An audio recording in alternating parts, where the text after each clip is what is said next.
বন্ধুরা, মানুষ যেমন কর্ম করে তেমন ফল পায়, এ কথা আমরা সবাই জানি। যেমন কর্ম তেমন ফল। বন্ধুরা, যে যেমন কর্ম করে তাকে তেমনই ফল পেতে হয়। যে ব্যক্তির যেমন চিন্তা ভাবনা হয় তার কর্মও তেমনই হয়, আর তার কর্ম যেমন হয় তেমনই ফল সে ভোগ করে। বন্ধুরা, এই গল্পটি অত্যন্ত জ্ঞানবর্ধক। এটি শোনার পর মানুষ বুঝতে পারবে কর্মের ফল কিভাবে পাওয়া যায়। তাই গল্পটি শেষ পর্যন্ত শোনার অনুরোধ রইল। নমস্কার বন্ধুরা। একজন গুরুদেবের আশ্রম ছিল। একবার যখন তিনি তার শিষ্যদের উপদেশ দিচ্ছিলেন, তখন তার এক শিষ্য আনন্দ তাকে প্রশ্ন করলেন, হে গুরুদেব, কর্মের ফল কিভাবে পাওয়া যায়? দয়া করে একটু বুঝিয়ে বলুন।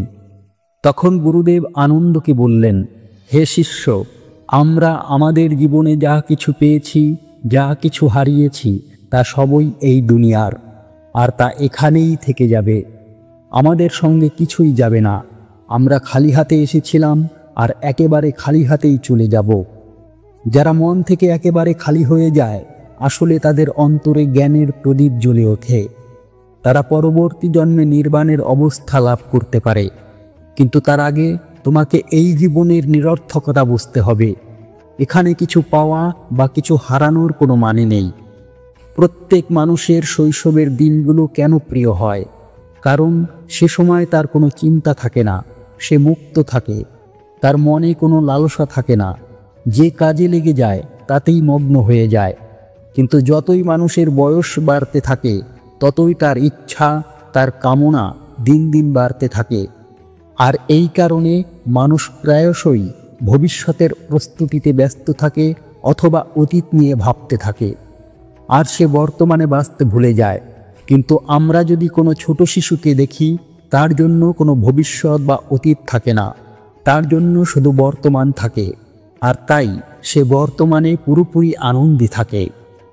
গুরুদেব বললেন, হে শিষ্য, আজ আমি তোমাকে একটি গল্প শোনাবো, যার মাধ্যমে তুমি বুঝতে পারবে মানুষ তার কর্মের ফল কিভাবে পায়। অনেক দিন আগের কথা, একটি খুব বড় প্রসিদ্ধ নগর ছিল। সেই নগরে একজন রাজা বাস করতেন। যখন সেই রাজা ধীরে ধীরে বৃদ্ধ হতে লাগলেন, তখন তার রানীরা তার প্রতি উপেক্ষা করতে লাগলেন। রাজা রানীদের এই উপেক্ষা সহ্য করতে পারলেন না এবং চিন্তিত হয়ে পড়লেন। একদিন তিনি তার বৈদ্যকে ডেকে পাঠালেন এবং বৈদ্যকে বললেন, হে বৈদ্যরাজ, তুমি কি এমন কোনো ওষুধ তৈরি করতে পারো যা আমার হারানো যৌবন ফিরিয়ে আনতে পারে? বৈদ্য ভাবলেন, এই রাজা তো বড়ই মূর্খ, এ আবার যুবক হতে চায়। এ জানে যে এই সংসারে একবার যদি কেউ বৃদ্ধ হয়ে যায় তবে সে আর যুবক হতে পারে না। আর এই আমাকে বলছে যে এমন ওষুধ তৈরি করো যাতে আমার হারানো যৌবন ফিরে আসে। যখন এই রাজা এত মূর্খ, তখন এর কাছ থেকে ধন বের করা কোনো খারাপ কাজ নয়। তাই আমি এমন কোনো কৌশল করব যাতে এই রাজা আমার ফাঁদে পড়ে যায়। বৈদ্যের মনে রাজার প্রতি যে ভাবনা ছিল তা ভালো ছিল না। সে তার কাছ থেকে ধন নিতে চাইছিল এবং রাজার মূর্খতার সুযোগ নিয়ে তার রাজ্যপাটও হাতিয়ে নিতে চাইছিল। বৈদ্য বললেন, হে রাজন, ওষুধ তো আমি তৈরি করতে পারি, আর আমি জানি এই ওষুধ থেকে আপনি পুরোপুরি লাভবান হবেন। কিন্তু এর জন্য আমি যা যা বলবো তা আপনাকে মেনে নিতে হবে এবং তা পালনও করতে হবে। রাজা জিজ্ঞাসা করলেন, বলো কি কি কথা? বৈদ্য বললেন, এর জন্য আপনাকে 8 মাস ধরে তহখানায় থাকতে হবে। রাজা বললেন, কেন? বৈদ্য বললেন, এই ওষুধ তখনই কাজ করবে যেখানে সূর্যের কিরণ পৌঁছতে পারবে না। তহখানা এমন একটি জায়গা যেখানে সূর্যের কিরণ পৌঁছতে পারে না, আর তখনই এই ঔষধ তার প্রভাব ফেলতে পারবে। বৈদ্য আরও বললেন, আপনি যদি যুবক হতে চান, বার্ধক্য থেকে মুক্তি পেতে চান, তবে এই ত্যাগ আপনাকে করতে হবে। বৈদ্যের কথা শুনে রাজা বললেন, ঠিক আছে বৈদ্যরাজ, আমি তহখানা তৈরির আদেশ দিচ্ছি। যতক্ষণ তহখানা তৈরি না হচ্ছে ততক্ষণ আপনি আমার জন্য ওষুধ তৈরি করে দিন। রাজার কথা শুনে বৈদ্য বলতে লাগলেন, হে রাজন, তহখানা তো আপনি তৈরি করবেন, কিন্তু আমার আরও একটি শর্ত আছে, তাও আপনাকে মানতে হবে। সেই তহখানায় আপনাকে একা থাকতে হবে, আর আপনার যে সেবকরা আপনার কাছে ওষুধ আর খাবার পৌঁছে দেবে, তারা শুধু তহখানার দরজায় রেখে চলে যাবে। যদি এই সব কিছু আপনি মেনে নিতে পারেন তবে আমি ওষুধ তৈরি করতে পারি। বৈদ্যের কথা শুনে রাজা পুরোপুরি প্রস্তুত হয়ে গেলেন। আর মনে মনে রাজা খুশি হচ্ছিলেন যে আমার হারানো যৌবন ফিরে আসবে। আর এই বৈদ্য মনে মনে ভাবছিলেন, এই রাজা এত মূর্খ, আমি এর কাছ থেকে প্রচুর ধন সম্পদ লুট করব। আর এরপর এই রাজ্য আমারই শাসন চলবে। কারণ রাজা যখন আমার কথা মতো তহখানায় চলে যাবে তখন রাজ্যের যা কিছু কাজ তা আমার ইচ্ছা মতো চলবে। এইভাবে বৈদ্য রাজাকে তহখানায় পাঠিয়ে দিলেন এবং তার চিকিৎসার ভান করতে লাগলেন। তিনি রাজাকে বললেন, হে রাজন, এখন আর কয়েকদিন পরই আপনার বার্ধক্য দূর হবে। আপনার স্বাস্থ্যের উপর বিরাট প্রভাব পড়বে। এখনও পর্যন্ত আপনার যে ত্বক ঝুলে গেছে, আপনার মুখে যে বলিরেখা আছে তা সব চলে যাবে। আর আপনার শরীর একজন যুবকের মতো বলবান হয়ে যাবে। আপনার রানীরা যখন আপনাকে দেখবে তখন তারা এক নজরে চিনতেও পারবে না। এমনভাবে আপনার শরীরে পরিবর্তন আসবে।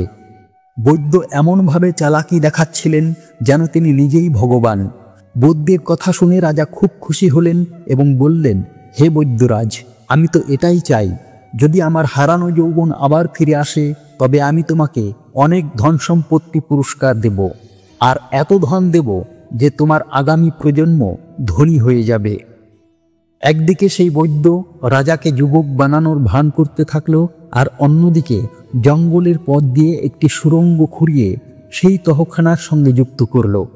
এরপর সে এমন একজন ব্যক্তির খোঁজ করতে লাগলো যে রাজার একেবারে হুবহু দেখতে, যার চেহারা রাজার সঙ্গে মিলে যায়, কিন্তু সেই ব্যক্তি যুবক হতে হবে।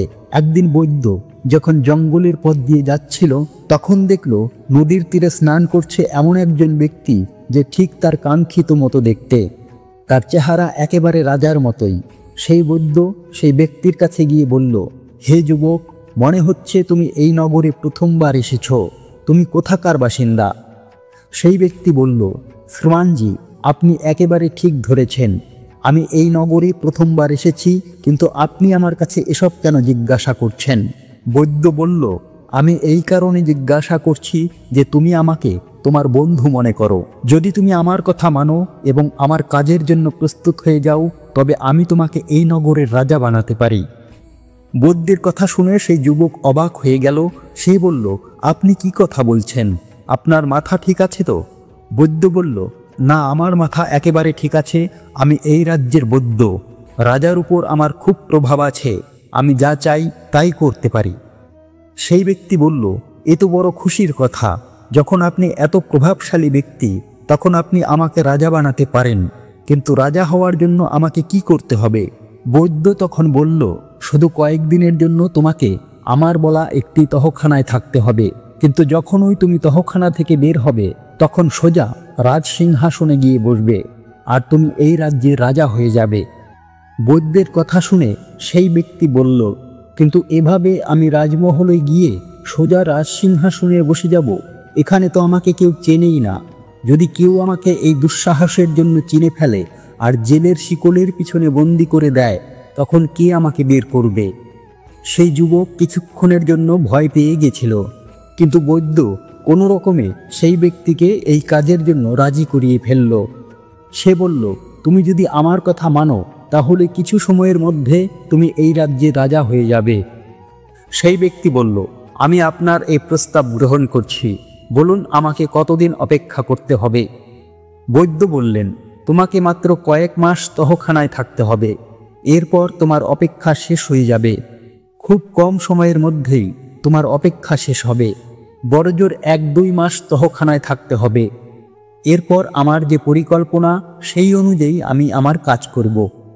সেই ব্যক্তি বলল, ঠিক আছে, এখানে কাছেই একটি গ্রাম আছে, সেই গ্রামের বাইরে একটি ঝুপড়ি আছে, আমি সেখানেই থাকি। আপনি চাইলে যে কোনো যুবককে পাঠিয়ে বা নিজে এসে আমাকে সেখান থেকে ডেকে নিতে পারেন। বৈদ্য বলল, ঠিক আছে। এরপর বৈদ্য সেখান থেকে ফিরে এসে তার পরিকল্পনাকে আরও ত্বরান্বিত করল। এক রাতের কথা, সে সেই বৃদ্ধ রাজার খাবারে চুপিসারে বিষ মিশিয়ে দিল। আর সেই বিষের কারণে যখন রাজার মৃত্যু হলো তখন সেই বৈদ্য রাজার মৃতদেহ কাঁধে তুলে সুড়ঙ্গের পথ দিয়ে বাইরে বেরিয়ে গেল। জঙ্গলে গিয়ে একটি বড় কুয়ো ছিল, সেখানে মৃতদেহ ফেলে দিল। তারপর সেই সুড়ঙ্গের পথ দিয়েই সেই ব্যক্তিকে তহখানায় এনে বসিয়ে দিল। তাকে বলল, তোমাকে এখানে কিছুদিন যে কষ্টই হোক তা সহ্য করতে হবে। যখনই তোমার দাড়ি আর গোঁফ বড় হয়ে যাবে তখন তুমি একজন রাজার মতো দেখতে লাগবে। আমি তোমাকে এই তহখানা থেকে বের করে সোজা রাজভবনে পৌঁছে দেব। আর তুমি এমনভাবে থাকবে যেন বার্ধক্য থেকে মুক্তি পেয়ে তুমি নতুন করে যুবক হয়েছ। সেই ব্যক্তি বলল, যদি কেউ আমাকে চিনে ফেলে তবে কি হবে? বৈদ্য খুবই চালাক ছিল। সে সেই ব্যক্তিকে বলল, এসব তুমি আমার উপর ছেড়ে দাও, যা কিছু হবে আমি সামলে নেব। তোমাকে শুধু এটুকু করতে হবে যে আমি যা বলছি, যেভাবে বলছি সেই অনুযায়ী তোমাকে চলতে হবে। সেই ব্যক্তি বলল, ঠিক আছে, আপনি যেমন বলবেন, যেভাবে বলছেন আমি তেমনই করব। এরপর বৈদ্য সেখান থেকে বেরিয়ে রাজদরবারে পৌঁছল। যেসব মন্ত্রী ও সভাসদ ছিলেন তাদের কাছে গিয়ে বলল, আপনাদের সকলের জন্য একটি খুব সুখবর আছে। আমার ওষুধের এমন প্রভাব পড়েছে মহারাজের উপর যে মহারাজ আবার যুবক হয়ে গেছেন। কাল তিনি মহলে আসবেন, আপনারা তাকে স্বাগত জানানোর জন্য প্রস্তুত থাকুন। তখন সেখানকার মন্ত্রীগণ বললেন, আমরা আমাদের রাজার নতুন রূপের পুরোপুরি স্বাগত করব। এরপর বৈদ্যরাজ সোজা রানীদের দরবারে পৌঁছল এবং একই কথা দুই রানীকেও বলল। এই কথা শুনে দুই রানী খুব খুশি হলেন। তারা বৈদ্যকে প্রচুর উপহার দিলেন। পরিকল্পনা অনুযায়ী পরের দিনই বৈদ্য তহখানা থেকে সেই ব্যক্তিকে এনে রাজমহলের সিংহাসনে বসিয়ে দিল। তারপর সেই নতুন রাজাকে দেখে সকল রানী ও মন্ত্রীরা অবাক হয়ে গেল, কারণ সেই রাজা একেবারে যুবক পুরুষের মতো দেখতে লাগলো। তবুও তার দুই রানী ও মন্ত্রীরা এই বিষয়ে একমত হলেন যে এটা তাদেরই রাজা। এমনকি বৈদ্য সেই রাজা বনে যাওয়া যুবককে বলল, হে রাজন, আপনার যে পুরনো নাম ছিল তা আপনি বদলে ফেলুন, কারণ এখন আপনার শরীরও নতুন হয়ে গেছে। বৈদ্যজি, আপনার চেয়ে ভালো নাম আর কে রাখতে পারে? যখন আপনি আমাকে বার্ধক্য থেকে যুবক বানিয়ে দিয়েছেন তখন আপনি একটি ভালো নাম ভেবে রাখুন। তখন বৈদ্য যে নাম রাখল তা সকলের পছন্দ হলো এবং সকলে তার প্রশংসা করল। এখন সেই নতুন নামে রাজা বিখ্যাত হয়ে গেলেন। সেই নতুন নামেই রাজমহলে তার জয় জয়কার হতে লাগল। কিছুদিন রাজা ও বৈদ্য একে অপরের ইশারায় চলতে থাকল। কিন্তু যখন পরিস্থিতি তার অনুকূলে হয়ে গেল এবং সব কিছু স্বাভাবিক হয়ে গেল, তখন সেই বৈদ্যের প্রতি উপেক্ষা করা শুরু করলো। এটা দেখে বৈদ্য খুব দুঃখিত হলো। একদিন বৈদ্য একান্তে রাজাকে বলল, হে রাজন, সিংহাসন পাওয়ার পরই আপনি আমার প্রতি উপেক্ষা শুরু করেছেন। আপনার কি মনে আছে আপনি আমাকে কি প্রতিশ্রুতি দিয়েছিলেন? রাজা বলল, কি প্রতিশ্রুতির কথা তুমি বলছো? বৈদ্য বলল, আমি সেই প্রতিশ্রুতির কথাই বলছি যা আপনি আমার কাছে আগে দিয়েছিলেন। আপনি বলেছিলেন ভবিষ্যতে রাজকাজ আমার নির্দেশ অনুযায়ী চলবে, কিন্তু আপনি তো আমার কাছে কিছুই জিজ্ঞাসা করেন না। এখন রাজকাজ তো মন্ত্রীদের পরামর্শেই চালান। তখন রাজা সেই বৈদ্যকে বলল, তুমি বৈদ্যরাজ, মন্ত্রী নও, তাই তোমার পরামর্শ নেওয়া আমার জন্য প্রয়োজনীয় নয়। এই কথা শুনে বৈদ্য ক্রুদ্ধ হয়ে উঠল এবং সতর্কতার সুরে বলল, হে রাজন, এটা ভুলে যাবেন না যে এই সিংহাসনে আমি আপনাকে প্রতিষ্ঠিত করেছি। আমার প্রচেষ্টার কারণেই আপনি এই রাজ্যের রাজা হয়েছেন। তখন সিংহাসনে বসা সেই ব্যক্তি বলল, তুমি মিথ্যা বলছো। তুমি কে আমাকে রাজসিংহাসনে বসানোর? এই রাজসিংহাসন আমি আমার পূর্বজন্মের কর্মের ফলে পেয়েছি। আমি ভালো কর্ম করেছি, ত্যাগ করেছি, তপস্যা করেছি, আর তাই আমি আজ রাজা হয়েছি। এই সিংহাসন আমার পূর্বজন্মের তপস্যা ও ত্যাগের ফলস্বরূপ পেয়েছি। বৈদ্য বলল, এসব আপনি কি বলছেন? সেই ব্যক্তি বলল, সময় আসুক, তখন জানতে পারবে। আর এর প্রমাণও তুমি পাবে যে আমি কিভাবে আমার পূর্বজন্মের কর্ম অনুযায়ী এই রাজ্যের সিংহাসন পেয়েছি। রাজার কথা শুনে বৈদ্য সেখান থেকে চলে গেল। সে মনে মনে রাজাকে গালি দিতে লাগলো। ধোঁকাবাজ, বলে কিনা তার পূর্বজন্মের তপস্যার ফলে সিংহাসন পেয়েছে। সময় আসুক, আমিও দেখব তোর তপস্যার ত্যাগের ফল কি হয়। ধীরে ধীরে সময় কেটে যেতে লাগলো। একদিন রাজা নৌকায় বিহার করতে তার মন্ত্রী ও সেই বৈদ্যকে নিয়ে নদীর তীরে পৌঁছল। সেখানে সে নদীর জলে ভাসমান 4টি পদ্ম ফুল দেখল। তারপর সে আদেশ দিয়ে সেই 4টি ফুল নদী থেকে তুলে আনালো। তারপর সেগুলো মনোযোগ দিয়ে দেখতে দেখতে বলল, আশ্চর্য, এই ফুলগুলো তো একেবারে সোনার মতো মনে হচ্ছে। জীবনে আমি এমন অপূর্ব পদ্মফুল কখনো দেখিনি। মন্ত্রীও রাজার সঙ্গে একমত হয়ে বলল, হ্যাঁ রাজন, এমন ফুল তো আমি প্রথমবার দেখলাম। দেখুন, এগুলো থেকে কি সুন্দর হলুদ রশ্মি বের হচ্ছে। এগুলো তো আপনার সরোবরে লাগানো উচিত। রাজা বৈদ্যের দিকে ইশারা করে বলল, বৈদ্যরাজ, আপনি তো উদ্ভিদবিদ্যার খুব গভীর জ্ঞানী। অনেক ঔষধি গাছ আপনি দেখেই চিনে ফেলেন। এই ফুলগুলো কোথা থেকে নদীতে ভেসে এসেছে সেই স্থানের সন্ধান করুন। আর যদি সম্ভব হয় তবে এর কিছু বীজও নিয়ে আসুন, আমি এগুলো আমার সরোবরে লাগাতে চাই। অন্য কোনো পরিস্থিতি হলে বৈদ্য যেতে অস্বীকার করত, কিন্তু এত মন্ত্রীর উপস্থিতিতে সে কিভাবে অস্বীকার করতে পারে? যদি অস্বীকার করত তবে তার যোগ্যতার উপর প্রশ্নচিহ্ন পড়ে যেত। সবাই ভাবত এই বৈদ্যের উদ্ভিদবিদ্যার কোনো জ্ঞান নেই, এই বৈদ্য তো কেবল পাষণ্ড, এর কিছুই জানা নেই। এমনভাবে তার অপমান না হয় এই ভেবে বৈদ্য প্রস্তুত হয়ে গেল। নদীর প্রবাহের বিপরীত দিকে হাঁটতে হাঁটতে বৈদ্য সেই স্থানে পৌঁছল যেখানে সে একটি খুব পুরনো মন্দির দেখল, যা ধ্বংসস্তূপে পরিণত হয়েছিল। মন্দিরের অধিকাংশ অংশ ধ্বংস হয়ে গিয়েছিল, কেবল সেই কক্ষটি কিছু ভালো অবস্থায় ছিল যেখানে ভগবানের মূর্তি রাখা ছিল।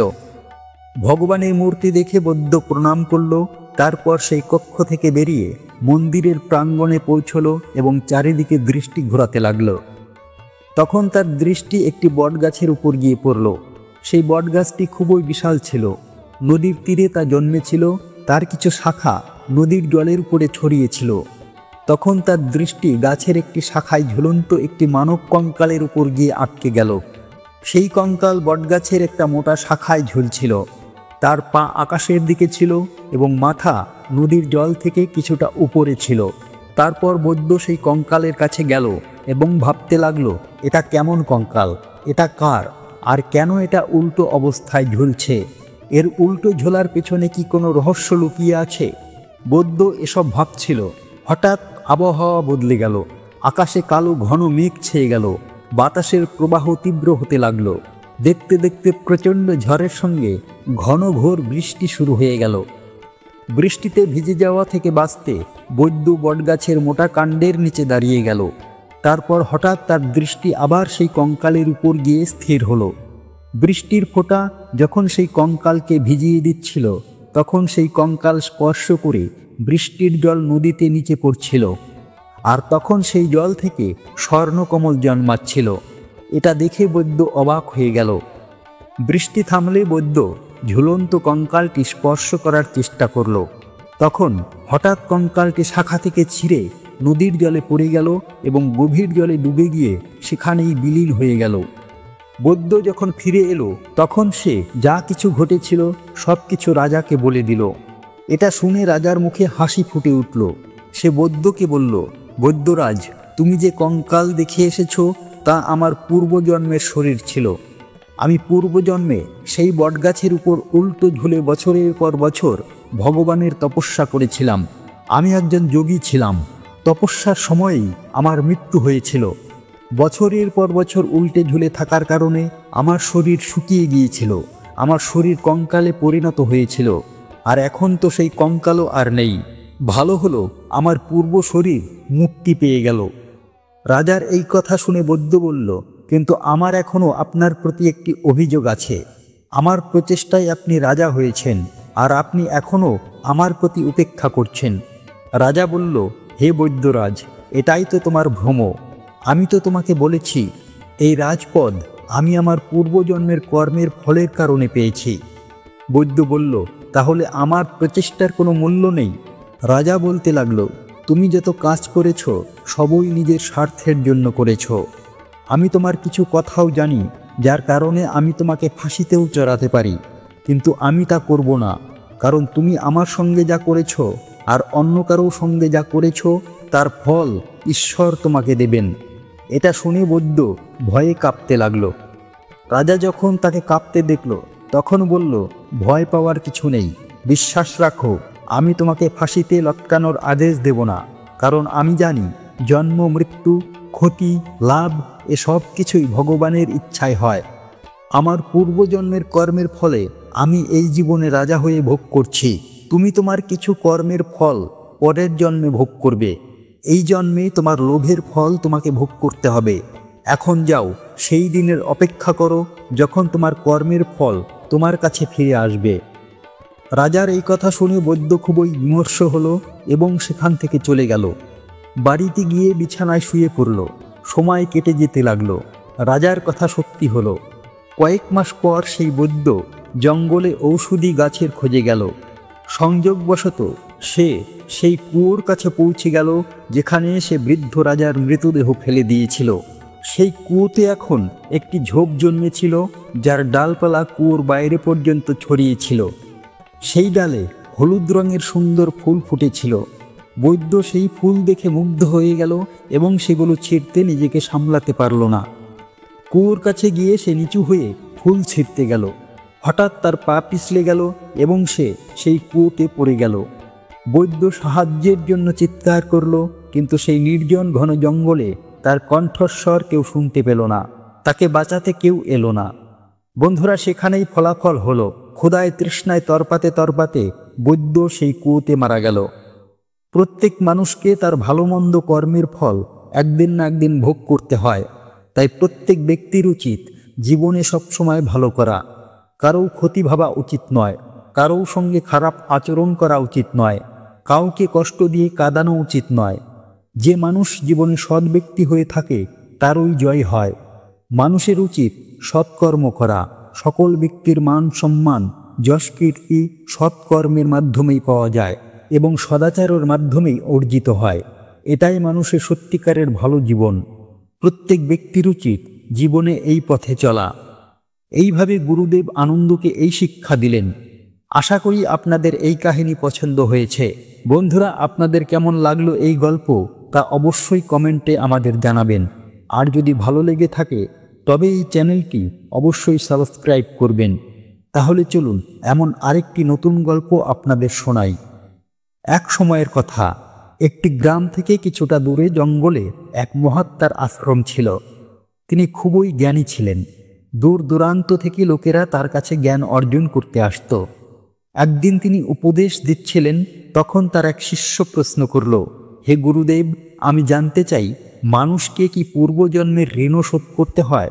আর মৃত্যুর পর মানুষের আত্মা তার সঙ্গে কি কি জিনিস নিয়ে যায় এবং এই সবের প্রভাব মৃত্যুর পর কিভাবে থাকে? মহাত্মা বললেন, হে শিষ্য, আজ তুমি যে প্রশ্ন করেছ তা সমগ্র মানবজাতির কল্যাণের জন্য অত্যন্ত গুরুত্বপূর্ণ। এটা সত্য যে মানুষকে তার পূর্বজন্মের ঋণ অবশ্যই শোধ করতে হয়। আর মৃত্যুর পরও কিছু জিনিস আছে যা আত্মার সঙ্গে থাকে এবং তার প্রভাব মানুষের পরবর্তী জন্মেও পড়ে। শিষ্য প্রশ্ন করল, হে গুরুদেব, সেই ঋণ কি যা পরবর্তী জন্মেও শোধ করতে হয়? আর সেই কি কি জিনিস যা পরবর্তী জন্মেও প্রভাব ফেলে? মহাত্মা বললেন, আজ তোমাকে আমি এই বিষয়ে একটি কাহিনী শোনাবো। তুমি এই কাহিনী মনোযোগ দিয়ে শুনলে তোমার সকল প্রশ্নের উত্তর অবশ্যই পেয়ে যাবে। মহাত্মা বলতে লাগলেন, এক সময়ের কথা, একটি নগরে সন্তোষ নামে এক ব্রাহ্মণ বাস করত। তার স্ত্রীর নাম ছিল শকুন্তলা। সে অত্যন্ত দরিদ্র পরিবারে জন্মেছিল, কিন্তু সে ছিল অত্যন্ত বুদ্ধিমান ও পরিশ্রমী।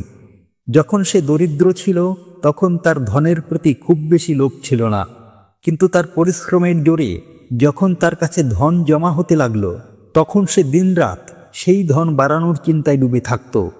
তার স্ত্রী শকুন্তলাও ধনের প্রতি অত্যন্ত লোভী ছিল। তোমরা তো জানোই, ধনের লোভ এমন একটি জিনিস যা ধন বাড়ার সঙ্গে সঙ্গে আরও বাড়তে থাকে। সন্তোষ এখন ভাবত যে যদি কোনো এমন কৌশল পাওয়া যায় যার দ্বারা কয়েকদিনের মধ্যে ধন 1000 গুণ বেড়ে যায়। আগে সে ধনকে চঞ্চল ও হাতের ময়লা মনে করত এবং বলতো, ধনের কি আছে, তা তো সব সময় আসে যায়। কিন্তু তখন সে ছিল মূর্খ। আর এখন তার চোখ খুলে গিয়েছিল এবং সে ধনের অত্যধিক সঞ্চয় করতে লাগলো। সেই ধন দিয়ে সে দান ধর্ম করতে লাগলো এবং সাধু ও পরিশ্রমীদের সেবায় লাগাতো। আগে তার ঈশ্বরের প্রতি গভীর ভক্তি ছিল, কিন্তু সময়ের সঙ্গে সঙ্গে ধনের লোভের জ্বলন্ত শিখা তার অন্য সকল সদ্গুণকেও পুড়িয়ে দিল। ধনের লোভ তার অন্তরাত্মাকে চিরকালের জন্য ধ্বংস করে দিল। আগে যখন ওই সন্তোষের দরজায় কোনো সাধু মহাত্মা আসতেন তখন তার মুখ ফুলের মতো ফুটে উঠত, কিন্তু এখন আদর সৎকারের সময় তার মুখে নিরাশা ও হতাশাই থাকে। একবারের কথা, সন্ধ্যার সময় সন্তোষের দরজায় একজন সাধু এসে দাঁড়ালেন এবং বললেন, হে পুত্র, আমি একজন যাত্রী, আমি হরিদ্বারে যাচ্ছি। আজ রাত কাটানোর জন্য সাধুকে একটি স্থান দিলে ভালো হয়। আমি বড় আশা নিয়ে তোমার দরজায় এসেছি। সেই সাধুর মুখ ছিল সন্তোষের মূর্তি, চোখে অমৃত আর মুখে মধুর মতো মিষ্টতা। এই কারণে সন্তোষের হৃদয় ভক্তিভাবে ভরে গেল। সে তাকে প্রণাম করে বলল, অবশ্যই মহাত্মাজি, আপনার সেবা করা তো আমার পরম ধর্ম। তখন সেই সাধু মুচকি হেসে বললেন, বেটা, আজকালকার সময়ে তোমার মতো ভক্তিভাবের পুরুষ খুব কমই পাওয়া যায়। এই সংসার থেকে ধর্মের ভাব যেন উঠে গেছে। এইভাবে সাধুর মুখ থেকে নিজের প্রশংসা শুনে সন্তোষের হৃদয় ফুটে উঠল। তার মনে হলো যেন সে স্বর্গে স্থান পেয়েছে। তার ঠোঁটে কথা এসে গিয়েছিল, কিন্তু সে তা চেপে গেল এবং বলল, মহারাজ, আমরা যদি আপনার মতো সন্তদের সেবা না করি তবে এই মানব জীবনের কী লাভ? এই বলে সন্তোষ সেই মহাত্মাকে তার বাড়ির ভিতরে নিয়ে গেল। যখন তারা বাড়িতে প্রবেশ করল, তখন সন্তোষ তাদের স্বাগত সৎকারে কোনো খামতি রাখল না। খাবারের জন্য সুস্বাদু ভোজন তৈরি করালো, নানা প্রকার মিষ্টি বানালো। তারপর ডাল ও সবজিতে এত ঘি ঢালল যেন নদীর ধারায় জল বইছে। যদিও সন্তোষ এত পুষ্টিকর খাবার সেই মহাত্মাকে দেওয়ার পক্ষে ছিল না, কিন্তু মহাত্মার কথায় এমন কিছু শক্তি ছিল যে তার বছরের পুরনো চিন্তাভাবনা কয়েক মুহূর্তে বদলে যায়। যেমন শুকনো মাটিতে একদিনের বৃষ্টিতে সবুজ হয়ে যায়। এই ভক্তিভাবে মহাত্মার হৃদয় খুশি হয়ে গেল। সারা রাত কথাবার্তা হতে থাকলো, জ্ঞান ও ভক্তির আলোচনা চলতে থাকলো। শেষে সন্তোষ জিজ্ঞাসা করল, মহাত্মাজি, আপনি সাধু কিভাবে হলেন? সাধু হেসে উত্তর দিলেন, বেটা, বুড়ো বয়স এসে গেছে, এখন কি সারা জীবন গৃহস্থ জীবনে আটকে থাকব? কিছু হরিভজনও তো করতে হবে। ঈশ্বরের কৃপায় অনেক ধন উপার্জন করেছি। আমার 3 পুত্র আছে এবং 1 কন্যাও আছে। এখন সব ধন দৌলত তাদের ভাগ করে দিয়েছি। এখন তীর্থযাত্রায় যাচ্ছি। কিছুক্ষণ পর সন্তোষ সাধুর দিকে তাকিয়ে জিজ্ঞাসা করল, তাহলে কি আপনি সব কিছু আপনার সন্তানদের দিয়ে দিয়েছেন, নাকি নিজের কাছেও কিছু রেখেছেন? তখন সাধু উত্তর দিলেন, বেটা, আমার হাতে এই যে লাঠি দেখছ, এটা ভিতরে ফাঁপা। এতে আমি 400টি স্বর্ণ মুদ্রা রেখেছি। যাত্রায় কখনো কখনো ধনের প্রয়োজনও পড়ে। এই কথা বলতে বলতে সাধু ঘুমিয়ে পড়লেন, কিন্তু সন্তোষের চোখ ছিল জেগে। এইসব কথা তার স্ত্রী শকুন্তলাও শুনে ফেলেছিল। এখন রাতের প্রথম প্রহর কেটে গিয়েছিল। সে বারবার মহাত্মার লাঠির দিকে তাকাচ্ছিল এবং মনে মনে কিছু ভাবছিল। তার মধ্যে লোভ লালসার মায়া জাগ্রত হয়েছিল, কিন্তু তার অন্তরাত্মা এই ঘৃণিত কাজ করতে বাধা দিচ্ছিল। কিন্তু তার মনের দুরাত্মা স্বর্ণমুদ্রা পাওয়ার জেদে অটল হয়ে গেল। কিছুক্ষণ এই দ্বন্দ্বে তার মনের অবস্থা খারাপ হয়ে গিয়েছিল। তখন তার স্ত্রী তার কাছে এসে বসল এবং বলল, স্বামী, আপনি কোনো গভীর চিন্তায় ডুবে আছেন। আপনিও কি সেই কুটিল মনস্কামনা ভাবছেন যা আমি ভাবছি? এই মহাত্মা তো আমাদের কাছ থেকে খুব সেবা করিয়ে নিয়েছেন, এখন একে কিছু ক্ষতিপূরণ তো দিতেই হবে। তখন সন্তোষ বলল, শকুন্তলা, আমার মনে বড় দ্বিধা হচ্ছে। আমাদের কর্তব্য হলো অতিথির সেবা করা, কিন্তু যদি আমরা এর ধন চুরি করি তবে পাপ হবে। হয়তো আমাদের এটা করা উচিত নয়। তখন তার স্ত্রী বলল, আরে, আপনি কি অর্থহীন কথা বলছেন? এই মহাত্মার বয়স তো শেষ হয়ে গেছে, কে জানে কখন এর জীবন শেষ হয়ে যাবে। তাছাড়া এখন এর কেউ নেই, এর শেষ সময় কাটাতে হরিদ্বার যাচ্ছেন। আপনি মনকে আটকাবেন না, এই স্বর্ণমুদ্রাগুলো নিয়ে নিন। আমার মনে হয় ঈশ্বরও এটাই চান। এই কারণেই এই মহাত্মা এখানে এসেছেন এবং যে কথা সবচেয়ে গোপন রাখা উচিত তা আপনাকে বলে দিয়েছেন। তখন সন্তোষ বলল, ঠিক আছে। অবশেষে লোভ ধর্মকে হারিয়ে দিল। সন্তোষ লাঠি তুলল, কিন্তু তার হাত পা কাঁপছিল। তার অন্তরাত্মা আবার বকবক করতে শুরু করলো, কিন্তু লোভের দৃঢ় হাত তাকে চেপে ধরল। তখন সন্তোষ ও শকুন্তলা লাঠি খুলল এবং তা থেকে স্বর্ণ মুদ্রাগুলো বের করে নিল। তার জায়গায় সাধারণ লোহার মুদ্রা ভরে দিল। পরের দিন সকালে মহাত্মা সন্তোষ ও তার স্ত্রীর বিনয়পূর্ণ অনুমতি নিয়ে স্নানাদি করে তার পরবর্তী যাত্রার জন্য প্রস্তুত হলেন। কিন্তু তখনও সন্তোষের হৃদয় ধরপড় করছিল। তার ভয় ছিল কোথাও সাধুর সন্দেহ না হয়ে যায়, এই ভেবে তার মুখ ফ্যাকাশে হয়ে যাচ্ছিল। কিন্তু মহাত্মার এই বিষয়ে কোনো ধারণাই ছিল না। তিনি হাসতে হাসতে কথা বলছিলেন এবং রাতের আতিথেয়তার জন্য বারবার ধন্যবাদ দিচ্ছিলেন। যাওয়ার সময় সন্তোষ বলল, মহাত্মাজি, আমার কোনো সন্তান নেই, দয়া করে ভগবানের কাছে প্রার্থনা করুন যেন তার মতো আমারও সন্তান হয়। আমরা তো পাপী, আমাদের প্রার্থনার কোনো প্রভাব হয় না, কিন্তু আপনি তো মহাত্মা, ভগবান অবশ্যই আপনার কথা শুনবেন। তখন মৃদু হাসির সঙ্গে মহাত্মা উত্তর দিলেন, শুনবেন কিনা তা তিনিই জানেন, তবে আমি তোমাকে আশীর্বাদ দিচ্ছি যে ভগবান তোমাকে সন্তান দিন। এই বলে মহাত্মা সেখান থেকে চলে গেলেন। এখন যেন সন্তোষের মাথা থেকে একটি বড় বোঝা নেমে গেল। তার মনে হলো মহাত্মার চলে যাওয়ার সঙ্গে তার হৃদয় থেকে একটি পাথর সরে গেছে। কিন্তু তারা দুজন স্বামী স্ত্রী এই চুরির ফল থেকে বাঁচতে পারেনি, এই কথা সন্তোষের মন ও মস্তিষ্ক অনুভব করছিল। কিন্তু সে চুরি প্রকাশিত হওয়ার ভয়ে খুব ভীত ছিল। চুরি প্রকাশিত হওয়া ছিল স্পষ্ট, কিন্তু তার ফল ভবিষ্যতের কোনো পর্দায় লুকিয়ে সঠিক সুযোগের অপেক্ষায় ছিল। মানুষ বর্তমান সময়ের সামনে ভবিষ্যতের চিন্তা করে না।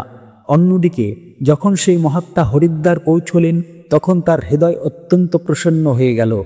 সেখানে সাধু সন্তদের দেখে এমন আনন্দ হলো যেন তিনি সকল দেবতার সাক্ষাৎ দর্শন পেয়ে গেছেন।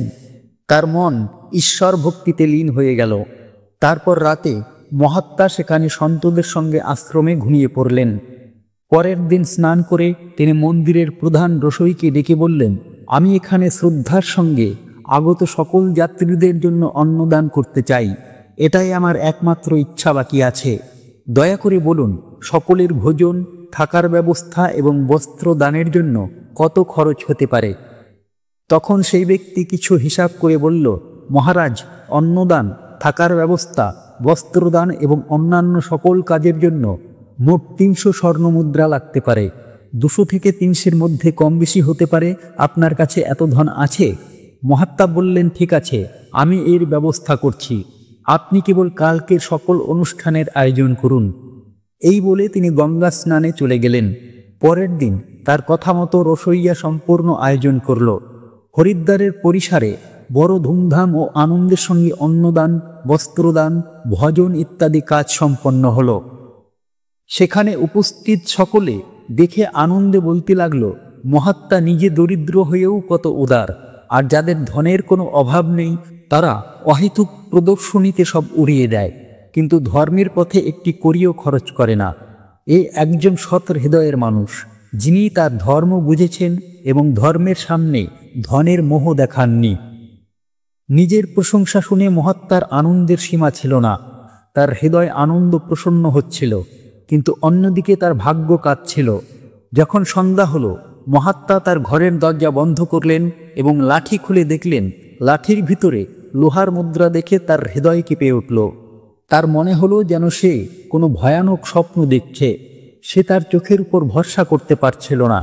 সে চাইছিল এই স্বপ্ন যেন তাড়াতাড়ি ভেঙে যায়, কিন্তু এটা এমন কোনো স্বপ্ন ছিল না যা থেকে ঘুম ভেঙে যায়।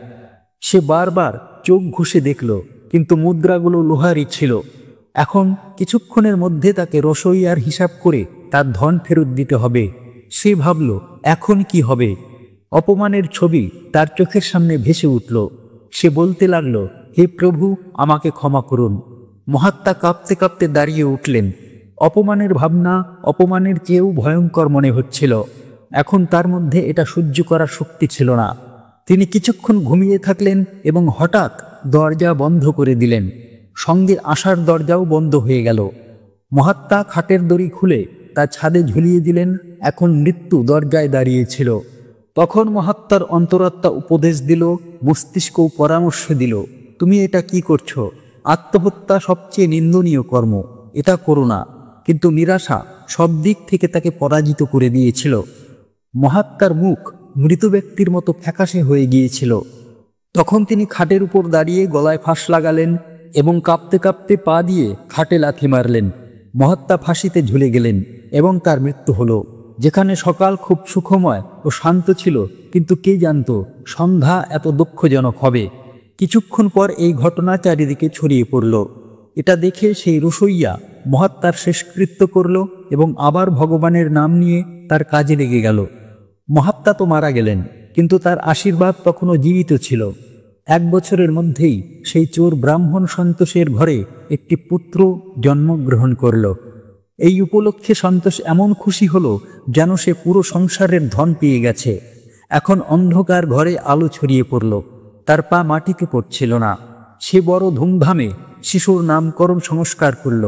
এই উৎসবের উপলক্ষে একটি নগরভোজের আয়োজন করা হলো।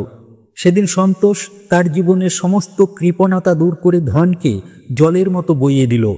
শিশুর নাম রাখা হলো সংকেত। সংকেত খুবই সুস্থির ও ভগবানের উপাসক শিশু ছিল। তার তীক্ষ্ণ বুদ্ধি দেখে সকলে অবাক হতো। লোকেরা বলতো, এই শিশু কুলের নাম উজ্জ্বল করবে। এটা শুনে সন্তোষ ফুলে উঠত। এইভাবে 5 বছর কেটে গেল। সংকেত শিক্ষা গ্রহণের জন্য আশ্রমে গেল। সেখানেও তার গুণের বিকাশ হতে লাগলো। সে সব সময় তার শ্রেণীতে প্রথম হতো। সন্তোষ এটা দেখে ঈশ্বরকে ধন্যবাদ দিত। কিন্তু কখনো কখনো যখন তার মহাত্মার সঙ্গে তার দুর্ব্যবহারের কথা মনে পড়ত, তখন তার হৃদয়ে খচখচ করত। তার আত্মার উপর এক অজানা ভয় ছেয়ে যেত। তার বারবার নিজের উপরে রাগ হতো। সে প্রায় মনে মনে দুঃখিত হতো এবং বলতো, আমার বুদ্ধি কতটা খারাপ ছিল, আমি কেন এমন মূর্খতা করলাম। কিন্তু অতীত সময় তার হাতে ফিরে আসতে পারত না। সে 400টি স্বর্ণমুদ্রা একটি লাল বস্ত্রে বেঁধে সিন্ধুকে রেখে দিয়েছিল এবং স্থির করেছিল যে মহাত্মাকে তা ফিরিয়ে দেবে। তারপর সে মহাত্মার খোঁজ শুরু করলো। অনেক লোক পাঠালো, কিন্তু সে মহাত্মার কাছে পৌঁছতে পারল না। এত সময় কেটে গেল যে সন্তোষ সেই ঘটনা ভুলে গেল। কিন্তু স্বর্ণমুদ্রাগুলো তখনও সেই লাল বস্ত্রে মোড়া সিন্ধুকে পড়েছিল। সময় কেটে গেল এবং সংকেত এখন 21 বছরের হয়ে গেল। সঙ্গে তাকে একটি রোগ ধরে ফেলেছিল। সংকেতের চিকিৎসায় অনেক ধন খরচ হচ্ছিল। তারপর একদিন হঠাৎ সন্তোষ তার স্ত্রী শকুন্তলা ও পুত্র সংকেতকে নিয়ে হরিদ্বারের উদ্দেশ্যে রওনা দিল। সেখানে পৌঁছে তারা একটি আশ্রমে থাকলো।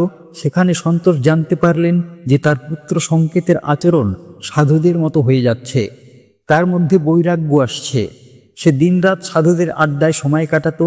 যখনই কোনো দিন দুঃখী বা দরিদ্রকে দেখত, তখন তার সাহায্য করত। এটা দেখে সন্তোষ খুব চিন্তিত হতো, কিন্তু সে কিছু করতে পারত না। সংকেত তার একমাত্র সন্তান ছিল। তার মুখ দেখে সন্তোষের ক্রোধ শান্ত হয়ে যেত। সে অনেক ভাবত, কিন্তু সংকেতের এই স্বভাবের কারণ তার বোধগম্য হতো না। পরের দিন সন্ধ্যায় সন্তোষ ভজন করে আশ্রমের দিকে ফিরছিল। পথে একজন বৃদ্ধ লোক তাকে কাঁদতে দেখা গেল। তখন সংকেত অবাক হয়ে জিজ্ঞাসা করল, ভাই, কাঁদছ কেন? তখন সেই বৃদ্ধ বলল, বেটা, কি বলবো, বলতে লজ্জা হয়। যদি তুমি জানতেই চাও তবে শোনো। আমি গঙ্গায় ডুবে আমার জীবন শেষ করতে যাচ্ছি, কারণ ব্যবসায় আমার ক্ষতি হয়েছে এবং আমার মাথায় প্রচুর ঋণ রয়েছে। সংকেত বলল, কিন্তু এটা তো ছোটখাটো ব্যাপার।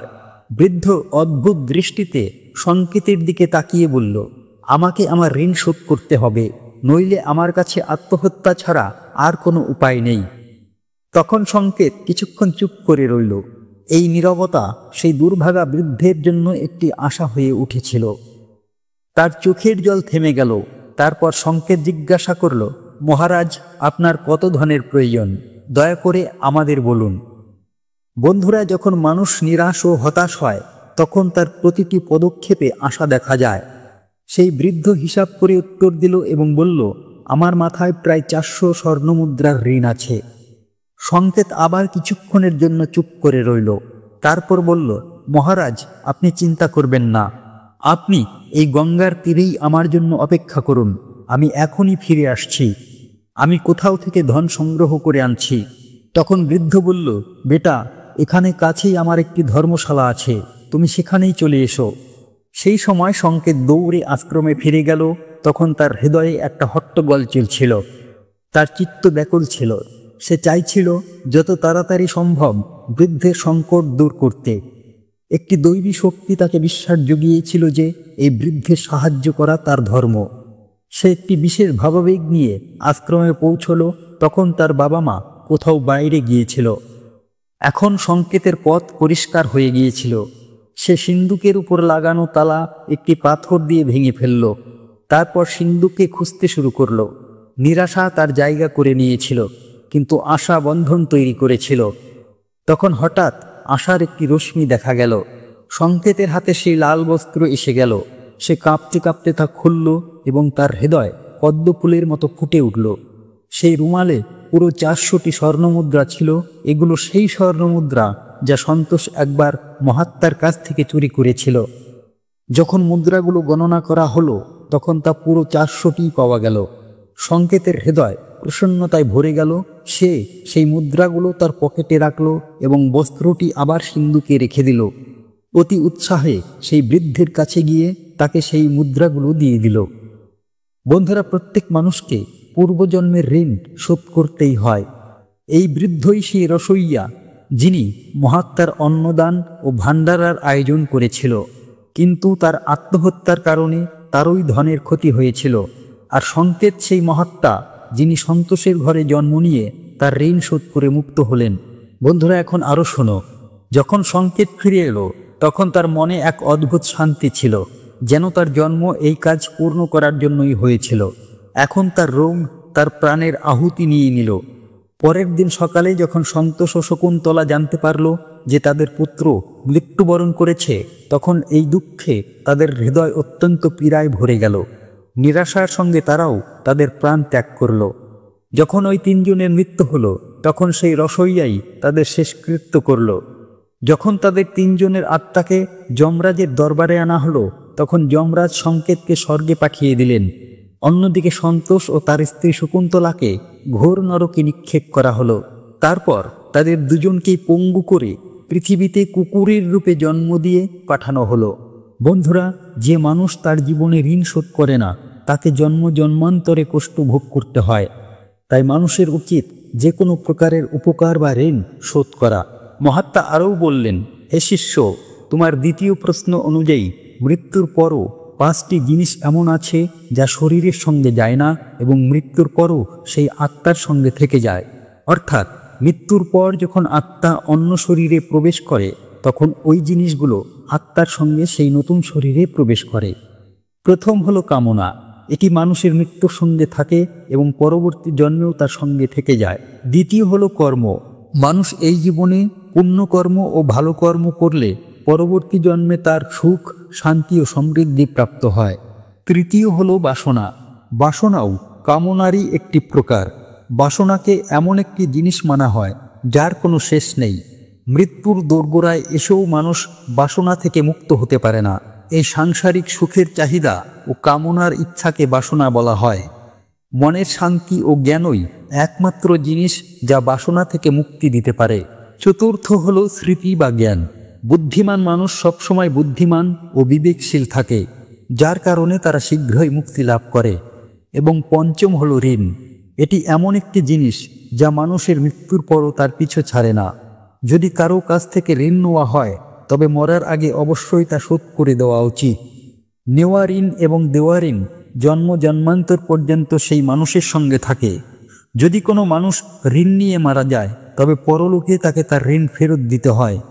সঙ্গে তার ঋণের শাস্তিও দেওয়া হয়। শুধু তাই নয়, পুনর্জন্মে সেই ঋণ পরিশোধের জন্য তার শরীরের কোনো অঙ্গকে পঙ্গু বা অক্ষম করে দেওয়া হয়। পরবর্তী জন্মেও সে ব্যক্তি সুখ সুবিধা থেকে দূরে থাকে এবং জীবনে সবসময় ব্যর্থ হয়। তো বন্ধুরা, কেমন লাগলো আমাদের এই কাহিনী, তা অবশ্যই কমেন্টে আমাদের জানাবেন। আর যদি ভালো লেগে থাকে, তবে আমাদের চ্যানেলটি অবশ্যই সাবস্ক্রাইব করুন। আগামীতে আবার এমনই কোনো নতুন গল্পে আবার দেখা হবে। ততক্ষণ পর্যন্ত নিজের খেয়াল রাখুন। ধন্যবাদ। জয় শ্রীকৃষ্ণ।